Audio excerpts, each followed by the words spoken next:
I remember being 24 years old and I was saying, in 3 years, I'm going to have a child. In 3 years, in 3 years, in 3 years. And I kept putting my career first and saying 3 years, 3 years. And then it was almost too late. Yeah. Almost too late. And IVF saved me. And it was the last of my eggs because, honey, they ain't nothing happening right now. I just made it, you know, and it is the most amazing thing. Supermodel Tyra Banks' IVF journey was definitely challenging, but I find it so inspiring that she's sharing this on TV, talking about her history of infertility, having multiple failed cycles of IVF, all under the public eye. In fact, she's talked about while filming season 22 of America's Next Top Model back in 2015, taking the IVF shots backstage. She had many different cycles that failed, and eventually at age 42, she was able to be successful and had her son via surrogacy.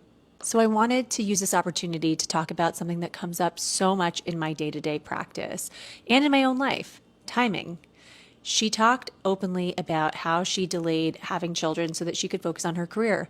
And honestly, who can't relate to that? She was busy building her empire.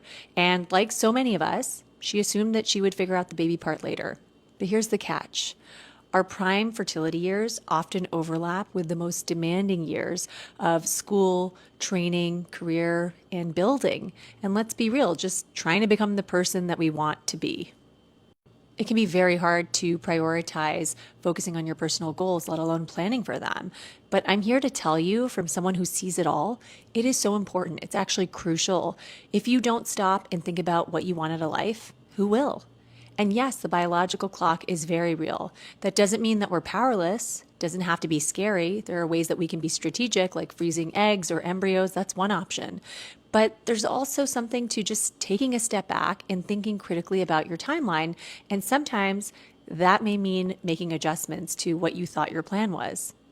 Okay, I have a confession. When I was in my early 20s, I regularly told my friends and family members that I would put off having kids until I was at least 40 or 45 because I said, I have things to do.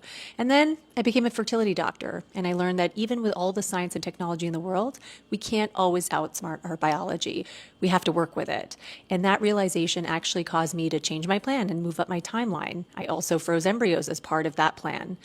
And I get it. It's not that simple for everyone. Life is complicated. We aren't always going to have the perfect partner or perfect situation to feel ready for kids.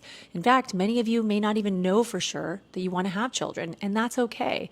But I want to encourage you to take time to put yourself first, think about what you want, and then make a plan that feels right for you, because fertility is a time-sensitive issue.